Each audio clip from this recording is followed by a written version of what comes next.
అన్నదాత అన్నదాత మీ అన్నదాత చెమటోడ్చి ఆహారాన్నందించే రైతన్న అనునిత్యం నీ కండదండగా నిలిచే నేస్తం ఎవరన్నా అన్నదాత అన్నదాత మీ అన్నదాత.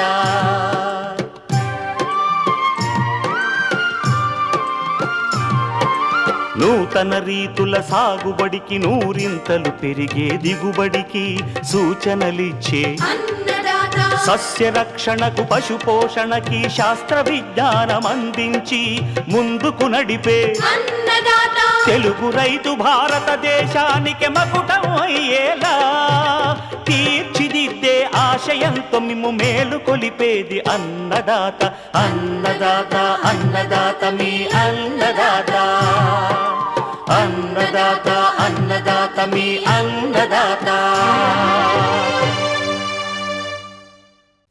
అన్నదాత ప్రేక్షకులకు నమస్కారం. ఈనాటి ముఖ్యాంశాలు: క్లోనింగ్ విధానంలో జామనారు మొక్కల పెంపకం, టర్కీ కోళ్ల పెంపకంలో మెలకువలు,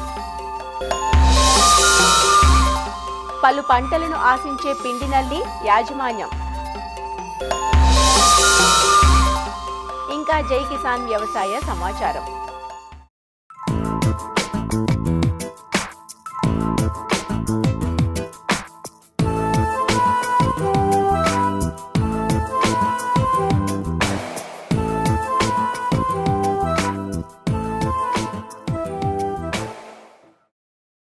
సామాన్యుడికి సైతం అందుబాటులో ఉన్న పోషక ఫలం జామ. పెరటి చెట్టుగా ఉన్న జామ ఇప్పుడు ఇతర పండ్ల తోటల స్థానాన్ని ఆక్రమించి సాగు చేస్తున్న రైతులకు ఆర్థిక ఫలాలను అందిస్తోంది. నేడు పండ్ల తోటల సాగులో అందివచ్చిన అధిక సాంద్ర విధానం ఆదరణ పొందడంతో ప్రధానంగా మామిడి, జామ తోటలను కొత్తగా నాటుకునేవారు ఈ శాస్త్ర పరిజ్ఞానాన్ని ఆచరిస్తున్నారు. జామను ఏ పద్ధతిలో నాటుకున్నా నాటుకోవడానికి ఉపయోగించుకునేది మాత్రం అంటు మొక్కలనే. జామలో నేల అంటు పద్ధతిలోనూ కొమ్మ అంటు పద్ధతిలోనూ ఉత్పత్తి చేయటం పరిపాటి. ఇటీవల క్లోనింగ్ విధానంలో కూడా మొక్కలను ప్రవర్ధనం చేస్తున్నారు. ఈ విధానం ద్వారా తక్కువ ప్రదేశంలో ఎక్కువ మొక్కలను ఉత్పత్తి చేసుకునే అవకాశం ఉంది. అంతేకాక తక్కువ ఎత్తు కలిగిన మొక్కల నుంచి కూడా మంచి దిగుబడి సాధించవచ్చునంటూ క్లోనింగ్ విధానంలో జామనారు మొక్కల పెంపకం గురించి తెలియజేస్తున్నారు శ్రీ కొండా లక్ష్మణ్, తెలంగాణ రాష్ట్ర ఉద్యాన విశ్వవిద్యాలయం సంగారెడ్డి ఫల పరిశోధనా స్థానం ఉద్యాన శాస్త్రవేత్త డాక్టర్ హరికాంత్. జామలో క్లోనింగ్ పద్ధతి ద్వారా మనం మొక్కల్ని ఏ విధంగా తయారు చేస్తున్నాము, అదేవిధంగా ఈ క్లోనింగ్ పద్ధతి అనేది ఏమిటి అనే దాని గురించి తెలుసుకుందాం. ఈ క్లోనింగ్ పద్ధతి ద్వారా మనకి అంటుకట్టే విధానం కాకుండా ఇది సాధారణంగా మనము చెట్టు నుంచి లభ్యమవుతున్న లేత పుల్లని తీసుకొని దాని నుండి మొక్క తయారు చేయడం అనే పద్ధతి ద్వారా ఈ క్లోనింగ్ టెక్నిక్ని పాటిస్తారు. ఇందులో ఈ క్లోనింగ్ టెక్నిక్ చూసినట్టయితే వేరు అనేది చేయడం ఎంతగో ముఖ్యమైనది. ఈ వేరు వచ్చే పద్ధతి కోసం మనము ఏదైతే పుల్ల తీసుకుంటున్నామో లేత పుల్లని వాటిని మనము ముందుగా IBA అనే ద్రావంలో ముంచడం జరిగింది. ఇక్కడ మేము పరిశోధనలో దాదాపు ఒక 4 నుండి 5 రకాల కెమికల్స్లో ముంచి దీన్ని చూడడం జరిగింది. అందులో ఒకటి NAA, మరి ఒకటి IBA, మరి ఇంకోటి IAA. అందులో మాకు IBA ఎక్కువగా మనకి వేరు శాతాన్ని ఎక్కువగా ఇచ్చింది. అంటే సక్సెస్ పర్సంటేజ్ కూడా మాకు ఎక్కువగా IBAలో ముంచడం ద్వారా మనకి ఎక్కువగా సక్సెస్ రావడం జరిగింది. సో ఇందులో మనము ఈ ఏదైతే మనం పుల్లని IBAలో 2 కానీ 5 సెకండ్లు కానీ ఉంచి తీసేసి ప్రో ట్రే అంటే మనకి దీనికి సపరేట్గా జామ కోసము మనకి ట్రేలు లభ్యంగా ఉన్నాయి. 40 నుండి 45 రంధ్రాలు ఉన్న ట్రేస్ని మాత్రం మనము ఎంచుకోవడం జరుగుతుంది. ఆ ట్రేలో కూడా మనము మట్టి లేకుండా అనగా మనము కోకోపీట్ ద్రావంలో మాత్రమే ఈ పుల్లని మనం ఉంచడం జరుగుతుంది.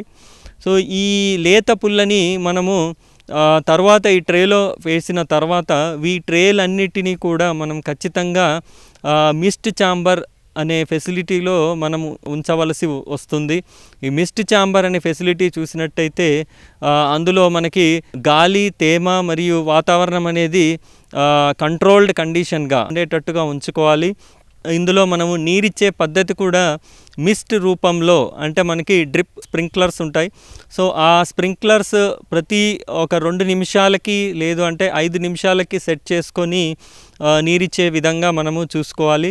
ఇందులో దాదాపు 90 నుండి 95% వరకు తేమ ఉండేటట్టుగా గమనించాలి. ఈ తేమ సమయంలో మనకి వేరు అనేది వచ్చే అవకాశం ఎక్కువగా ఉంటుంది.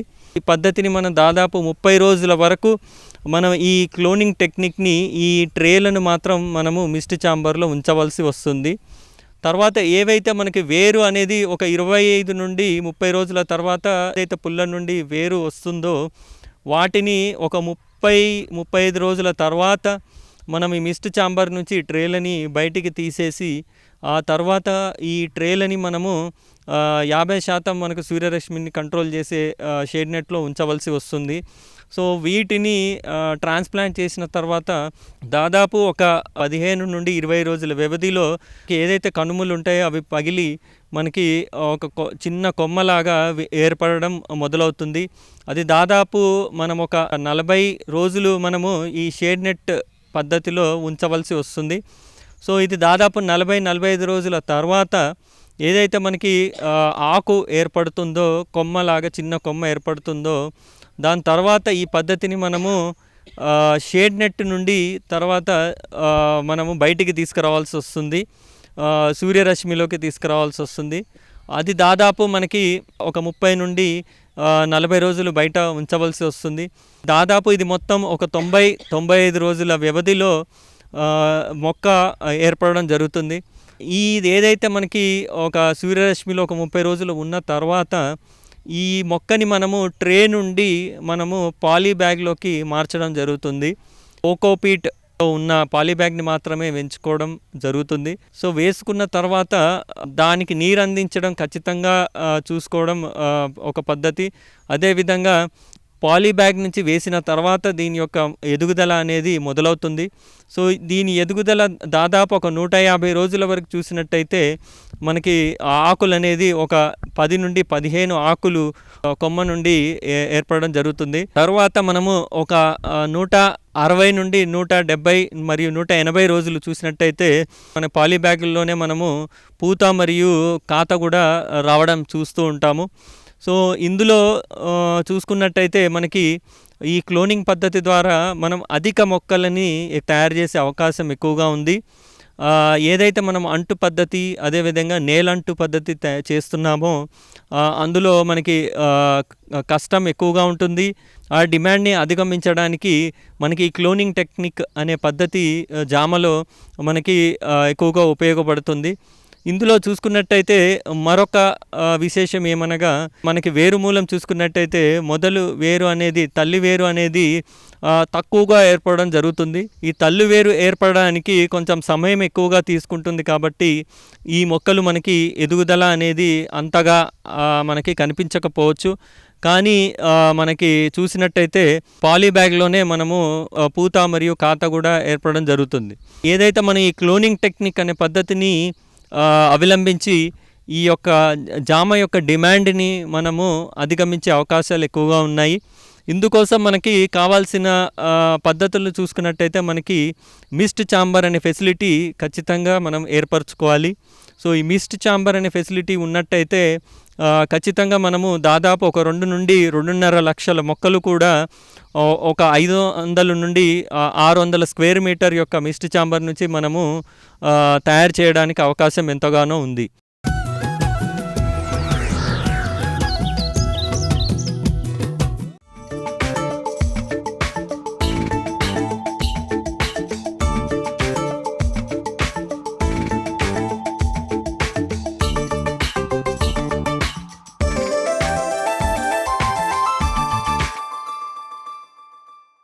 ఈ మొక్క ఆ మొక్క అన్న భేదం లేదు. పువ్వా కాయ అన్న తేడా లేదు. ప్రతి మొక్కను అన్ని దశల్లోనూ ఆశిస్తూ వదలని పీడలా మారింది పిండినల్లి. పంటను ఆశించిందంటే ఒక పట్టాన వదలదు సరికదా, ఏ మందులకు లొంగదు.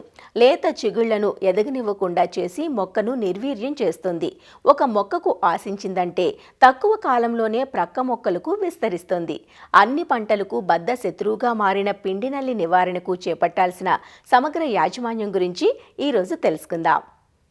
పిండినల్లి పురుగులు మామిడి, జామ, బొప్పాయి, నిమ్మ, ద్రాక్ష, సీతాఫలం, సపోటా, బత్తాయి వంటి పండ్ల తోటల్లోనూ, పత్తి, గోగు, చెరకు మొదలైన పంటల్లోనూ, కొబ్బరి, కోకో, జీడి మామిడి వంటి తోట పంటల్లోనూ, వంగ, బెండ మొదలగు కూరగాయల్లో, మందారం, లిల్లీ, కనకాంబరం వంటి పూల మొక్కలను ఆశించి అధికంగా నష్టాన్ని కలిగిస్తాయి.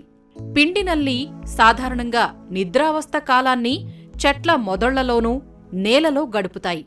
గుడ్ల నుంచి పొదగబడిన పిల్ల పురుగులు నేల నుంచి చెట్ల మొదళ్ల మీద పాకుతూ లేత కొమ్మలు, ఆకులు, పూత, కాయల తొడిమ భాగాల్లో లేదా కాయలపైన గుంపులు గుంపులుగా చేరి రసాన్ని పీలుస్తాయి.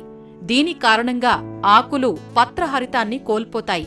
కిరణజన్య సంయోగక్రియ సరిగా జరగక మొక్కలకు అందాల్సిన పోషకాలు తగ్గి మొక్కలు గిడసబారిపోతాయి.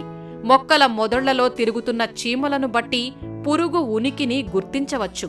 మొక్కల నుంచి రసాన్ని పీల్చే సమయంలో ఒక రకమైన విషాన్ని మొక్క లోపలికి వదలటం వల్ల మొక్కల భాగాలు వంకర తిరిగిపోతాయి. ఈ పురుగులు రసాన్ని పీల్చి తేనె వంటి జిగురు పదార్థాన్ని మొక్కపై విసర్జిస్తాయి. ఇది కొమ్మలు, కాయలపై పడి దానిమీద నల్లని బూజు తెగులు వ్యాపించి మొక్కలు చనిపోయే ప్రమాదం ఉంది.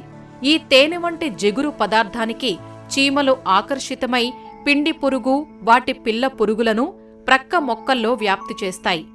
ఈ పిల్ల పురుగులు నీరు, గాలి ద్వారా ఒక మొక్క నుంచి మరో మొక్కకు వ్యాపిస్తాయి.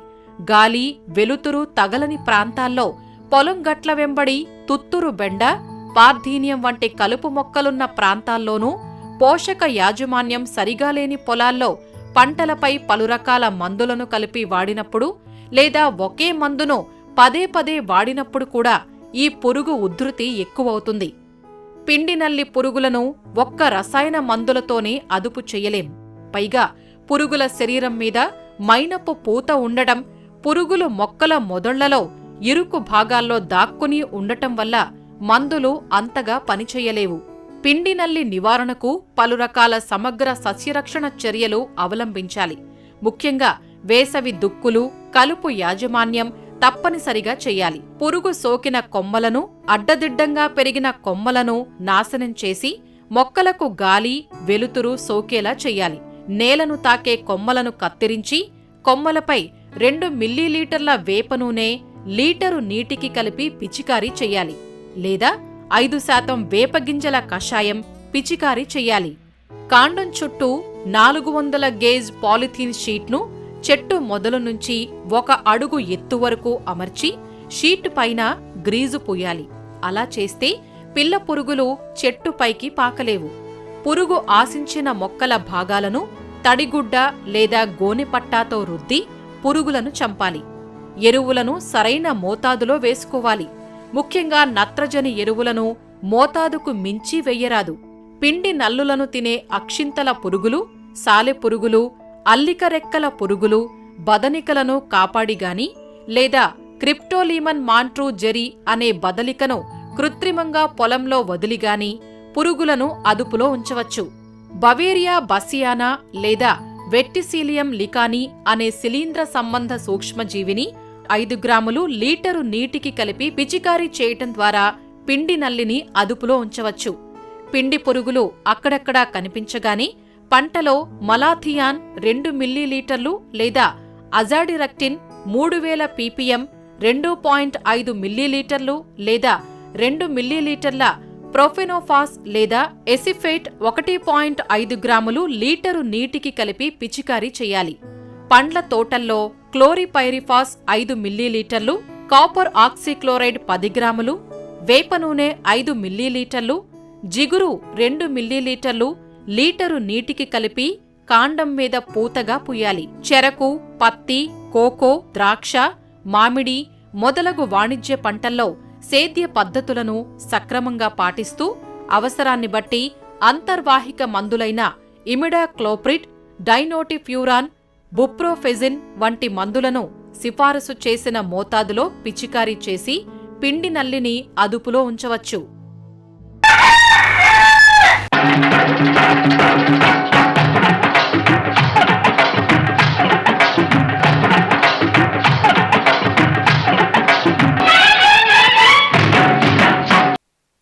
అందం ఆహ్లాదం కోసం పెంచే కోడి జాతుల్లో టర్కీ ఒకటి. సాధారణంగా మాంసం కోసం బ్రాయిలర్ కోళ్లు, క్వైల్ జాతి కోళ్లు, నాటుకోళ్లను పెంచుతారు. మరికొందరు రైతులు సరదా కోసం అందంగా ఉంటాయని కొద్దిపాటి సంఖ్యలో బాతులు, టర్కీ కోళ్లను కూడా పెంచుతూ ఉంటారు. వీటికి కోళ్ల మాదిరిగానే గృహవసతి కల్పించడం కానీ లేదా తోటల్లో వదిలి ఫ్రీ రేంజ్ పద్ధతిలో పెంచుతారు. క్రిస్మస్ సమయంలో టర్కీ మాంసానికి మంచి గిరాకీ ఉంటుంది. 18 వారాల నుంచి వీటిని మాంసం కోసం అమ్ముకోవచ్చు. 28 వారాల నుంచి గ్రుడ్లు పెట్టడం మొదలు పెడతాయి. టర్కీ కోళ్ల పెంపకంలో మెలకువల గురించి పివి నరసింహారావు వెటర్నరీ విశ్వవిద్యాలయం రాజన్ నగర్లోని పౌల్ట్రీ సైన్స్ విభాగం assistant professor doctor R Purushottam నుంచి తెలుసుకుందాం. కోడిపిల్లలు, బాతులు, ఆ తర్వాత ఈ టర్కీ కోళ్ల పెంపకం అనేది ప్రాచుర్యం సంచరించుకుంది. ముఖ్యంగా ఈ టర్కీ కోళ్ళు అనేది మాంసం కోసం పెంచడం చూస్తుంటాం.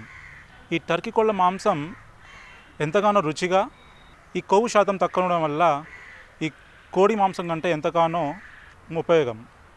టర్కీ కోళ్ల పెంపకం మన దేశంలో ముఖ్యంగా నగరాల్లో, పట్టణాల్లో మరియు ఈ ఫామ్ హౌస్లో పెంచడం చూస్తుంటాం. అందుకే ఈ టర్కీ కోళ్ల పెంపకం అనేది ఇప్పుడు మనకు బాల్య దశల్లో ఉందని చెప్పవచ్చు. దీనికి కారణం చూసినట్టయితే ఈ మాంస వినియోగం అనేది చాలా తక్కువగా ఉంది. ఈ టర్కీ కోళ్లను మనము పలు రకాలుగా మనం పెంచవచ్చును. ఇందులో సాంద్రత పద్ధతిలో మరియు ఫ్రీ రేంజ్ పద్ధతిలో మనము పెంచవచ్చును. ఇందులో పాక్షిక సాంద్రత పద్ధతిలో పాటించినట్లయితే మనం ఎక్కువగా లాభం పొందే అవకాశం ఉంటుంది. టర్కీ కోళ్లను పెంచుటకు మనకు 3 రకాలు ఉన్నాయి. అందులో ముఖ్యంగా broad breasted white, broad breasted bronze మరియు బెల్స్ విల్లీ వైట్ అను 3 రకాలు ఉన్నవి. ఈ తెల్ల రకాలు మన భారతదేశంలో మన ఉష్ణోగ్రతని తట్టుకోగలవు కాబట్టి ఈజీగా పెంచుకోవడం చేయవచ్చు. ఈ టర్కీ కోళ్ల యాజమాన్యం మనం చూసినట్లయితే ఇవి సుమారుగా 7 నెలలకు పూర్తిగా పరిణితి చెంది సంవత్సరానికి సుమారు 80 నుంచి 100 గుడ్లు పెట్టగలవు. ఈ గుడ్లను మనం చూసినట్లయితే గోధుమ రంగులో ఉండడము, అలాగే కోడి గుడ్డు కంటే సుమారుగా 25 నుంచి 30 గ్రాములు అధిక బరువు రావడం చూస్తుంటాం. కోడి గుడ్ల మాదిరిగానే పొదిగించుకోవచ్చు. వీటి నుంచి ఫలదీకరణ చెందిన గుడ్ల నుంచి మనకు 28 రోజుల్లో పిల్లలు మనం పొందవచ్చును. సో అందుకుగాను మనకు ఈ పొదిగే మెషిన్లో లేదా పొదిగే కోడి కింద పెట్టినట్లయితే 28 రోజుల్లో మనకు పిల్లలు వచ్చే ఆస్కారం ఉంటుంది. ఈ పిల్లలు వచ్చిన తర్వాత మనం ఎంతగానో జాగ్రత్త వహించడం చేయాలి. సుమారుగా 4 నుంచి 6 వారాల వరకు మనం ఈ బ్రూడింగ్ వ్యవస్థ అనేది పెట్టడం చేయాలి. ఇందులో మొదటి 2 వారాలు ఎంతో క్లిష్టమైన దశ. ఈ దశలో ఈ టర్కీ కోళ్ళు నీళ్లు తాగకపోవడం లేదా దాణా తినకపోవడం చూస్తుంటాం. అందుకుగాను మనము కనుక ప్రతి 10 కోడి టర్కీ పిల్లలకు 100 ml చొప్పున పాలు, దానితో పాటు ఒక ఉడకబెట్టిన గుడ్డుగా ఇచ్చినట్లయితే అవి ఎంతగానో ఆరోగ్యంగా పెరగడం చూస్తుంటాం. నీటి తొట్టిల్లో మనం కనుక కలర్ అంటే రంగు రాళ్ళు కనుక వేసినట్లయితే, దానితో పాటు ఈ పచ్చిగడ్డ రకాలను మనం కోసి చిన్న చిన్న ముక్కలుగా చేసి పెట్టినట్లయితే వాటికి ఆకర్షితులై సో ఈ నీళ్లు తాగడం, దాన తీయడం చేయొచ్చు. సో ఈ విధంగా మనం చేసినట్టయితే ఈ బ్రూడింగ్ దశలో మనము ఎక్కువ మోర్టాలిటీ లేకుండా చూడవచ్చు.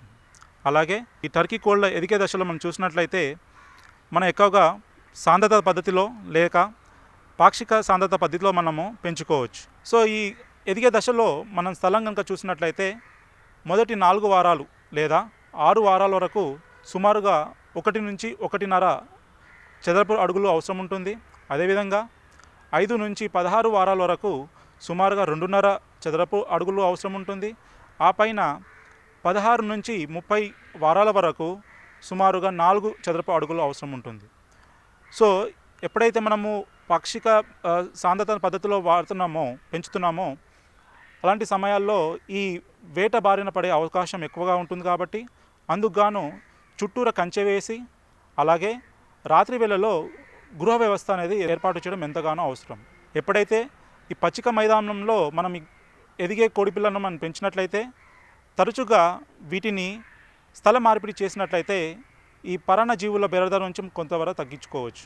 అలాగే ప్రతి 3 నెలలకు ఒకసారి పైపరేజిన్ అనే నట్టల మందు ఇచ్చినట్లయితే మన ఈ పరాన్న జీవుల బెడద నుంచి కొంతవరకు మనం తగ్గించుకోవచ్చు. ఈ టీకాలు వేసినట్లయితే పలు రకాల వ్యాధుల నుంచి మనం కాపాడుకోవచ్చు. సో ఈ టర్కీ కోళ్ళలో ముఖ్యంగా మైకోప్లాస్మా, ఈ కొక్కర తెగులు మరియు శ్వాసకోశ సంబంధించిన వ్యాధులు వచ్చే అవకాశాలు ఎక్కువగా ఉంటుంది కాబట్టి అందుకుగాను తగిన మందులు వాడుతూ మరియు టీకాలు సరైన సమయంలో వేసినట్లయితే ఈ వ్యాధుల బారి నుంచి కాపాడవచ్చు. సో ఇందుకుగాను మొదటి వారంలో లసోటా వ్యాక్సిన్ ఈ కొక్కెర వ్యాధికి ఇచ్చినట్లయితే 1 చుక్క కంట్లో లేదా ముక్కులో వేసినట్లయితే మనం ఈ వ్యాక్సినేషన్ చేయవచ్చు. అలాగే 4వ వారం వచ్చినప్పుడు ఈ కొక్కెరకు సంబంధించిన వ్యాక్సిన్ మరొకసారి బూస్టర్ డోస్ ఇచ్చినట్టయితే మనకు ఎక్కువ ఇమ్యూనిటీ వచ్చే అవకాశం ఉంటుంది. అలాగే 5వ వారం వచ్చినప్పుడు ఈ మసూచి టీకా మన కండ్రలకు ఇచ్చినట్లయితే మనం కొంతవేర ఈ మసూచి వ్యాధి నుంచి మనం తగ్గించుకోవచ్చు. 8వ వారం వచ్చినప్పుడు ఈ కొక్కెరకు సంబంధించిన R2B వ్యాక్సిన్ కనుక మనం కండ్రలకు ఇచ్చినట్లయితే ఈ కొక్కెర వ్యాధి నుంచి మనం కూడా కాపాడుకోవడం జరుగుతుంది. అలాగే 10వ వారం వచ్చినప్పుడు ఈ నట్టల నివారణ చర్య మనం కంపల్సరీగా పాటించడం జరుగుతుంది. సో ఇందుకుగాను 0.5 ml పైపరజిన్ నీళ్ళలో కనుక కలిపి ఇచ్చినట్లయితే ఈ నట్టల నివారణ మనం చేయవచ్చు. టర్కీ కోళ్ళ మార్కెట్ చూసినట్లయితే 18 వారం నుంచి 20 వారం వరకు మనం మార్కెట్ చేసుకోవడానికి ఆస్కారం ఉంటుంది. సో ఈ వయసులో సుమారుగా 6 నుంచి 10 కిలోలు బరువు తూగే అవకాశం ఎక్కువగా ఉంటుంది. అలాగే మనం ఇచ్చే దాణాల్లో చూసినట్లయితే మొక్కజొన్న కానీ, నూకలు కానీ, చెక్కలు కానీ, అదేవిధంగా పలు రకాల పశుగ్రాసం వాడినట్లయితే ఈ పశుగ్రాసాన్ని లూసన్ లేదా స్టైల్లో 20 నుంచి 30% మన దాణాల్లో కలిపినట్లయితే మనకు ఈ దాణా ఖర్చు అనేది తగ్గించుకోవచ్చు. అదేవిధంగా లాభం అనేది ఎక్కువగా వచ్చే అవకాశం ఉంటుంది.